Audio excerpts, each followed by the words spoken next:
Hey, welcome back to Spray River Homestead. So today we are off getting some errands run. We got to run over to our in-laws, feed the kitties and that, and check things out. Your in-laws, not mine. We're over to check out my in-laws, not hers. So we thought we'd do something a little different today, and we picked out 10 questions for you guys to get to know us a little bit better. So while Nikki is driving, I'm gonna ask, and she gets the chance to answer. Are you ready? Sure, why not? Here we go. Question 1, what is your education level?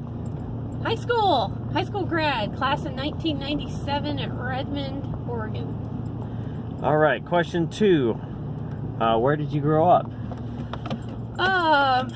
Around the Estacada, Oregon area until I was in my freshman year of high school. And then we moved to Central Oregon. We lived in Terrebonne, and I went to Redmond High. All right, question 3. What is your favorite place on our homestead? Whew, that's a tough one. Probably my garden in the summer in the morning. It's nice and quiet. Usually the goats aren't out screaming about feed yet. Dogs aren't barking at the cats. Yeah, that's probably my garden in the summer in the morning. All right, question 4. What is your favorite part of homesteading? Doing it myself.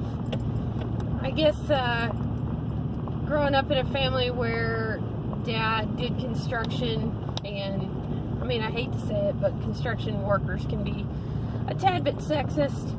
And being the girl in the family, I kind of always heard, you know, oh, the guys can do it, the guys can do it. And being able to do so much stuff on my own, whether it's building, you know, sheds, barns, fences, any of that kind of stuff. All right, so what is your least favorite part of homesteading?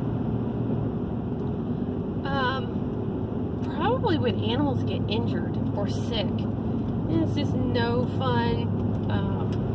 We don't really have a good vet. There's nobody you can really take them to, so you're kind of on your own around here. And that gets a little tiring and a little stressful. Luckily, we don't get a lot of that, but that's probably the worst part to me, is just dealing with stuff and knowing that you really don't have any backup other than what you can either do yourself or find online. What are 2 facts about you that no one ever believes? Well, as you like to point out a lot, people that meet me very seldom believe that I haven't gone any further than high school. I read a lot. I've got an entire library, and that's not a joke, in the shop. I read all the time. I think I've got 15 books on my winter reading list right now. And I don't just read a lot of fluff stuff either. It's farming books and permaculture and sustainability and a lot of that kind of stuff. So always learning and trying to do that. The other thing is, I am a huge sci-fi type nerd, particularly superhero stuff. Probably more Marvel than anything. Big X-Men fan. I also like a lot of vampire stuff. Never dug werewolves for whatever reason, but sci-fi in general. More Star Trek than Star Wars, but still sci-fi. What is your primary role on the homestead? I don't know that I have a role on the homestead. I'm kind of like chief veterinarian. I make all the decisions about animal feed and moving animals and growing vegetables and the actual, you know, preserving of stuff. So I'm probably chief grunt, chief organizer, chief executive of operations. I don't know. So to date, what has been your biggest challenge on the homestead, or what do you think the biggest challenge has been?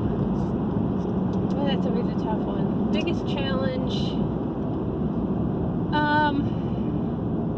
it's probably just been getting used to how different things are here. You know, before this, we homesteaded a little bit there in Mississippi and had a farm in Tennessee.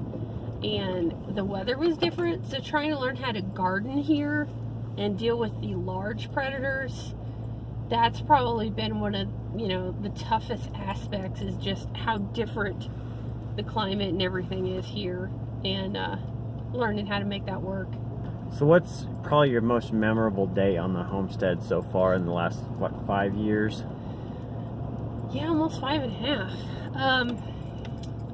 I would say, let's see, when I first got to our place, of course you were still in Mississippi.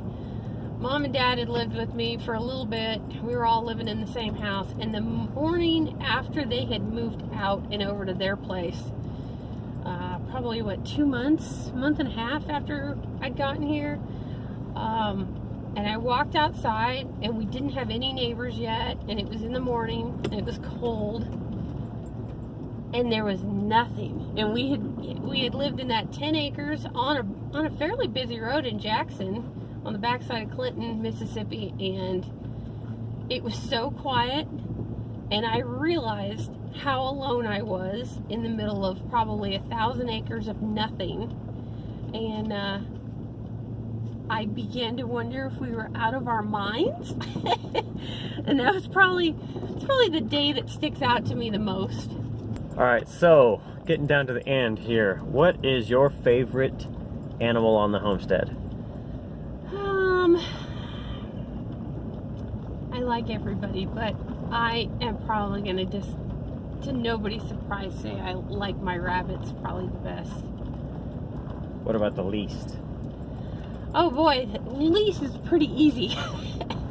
Probably right now I think everybody on the farm dislikes Champy, the new LGD. Not her fault. She's just got a lot of bad habits that she came with that it's gonna need a little work is all. What is your favorite homestead saying?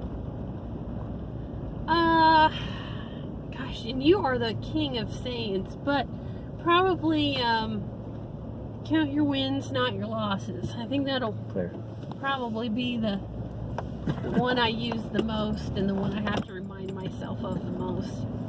All right, and last, what offer, or I guess advice, would you offer to new homesteaders? Slow down. It seems like everybody that gets into homesteading now wants to run before they've even learned how to crawl. You can't do everything at once, especially if you don't know how to do anything. You know, no matter how successful you are in your life before you come to homesteading, things don't always translate real well. So, you know, if you've had a couple of pots and you grew tomatoes and now you've decided on a half-an-acre garden, and you had a dog, so you figured you can do a herd of milk goats, and you're gonna make your own kombucha and 400 other things. You can't. You just can't. You've got to slow down, get a level of mastery to everything before you move on, or you quickly burn out. I mean, the thing that keeps you going is the successes, right? I mean, that's typically the thing. So you can't master anything and be successful when you're going in 400 directions. And that's, you know, I mean, I get there. Believe me, it's a fight. I do it too. We all want to do everything all at once, but if you want to be good at it, if you want to actually last in this lifestyle, because I really do think this is why so many people quit and go back to the city. If you actually want to hang with it, you've got to have some successes, and you've got to do those individually. You just can't really do it all at once. It's kind of the way it works. So with that is 10 things about Nikki that you probably did not know. So hopefully you guys found those informative and give you kind of an insight on who she is on our farm. But that's it for this time from Sprague River Homestead. We'll see you next time. I'm pretty sure everybody guessed rabbits are my favorite. Happy homesteading.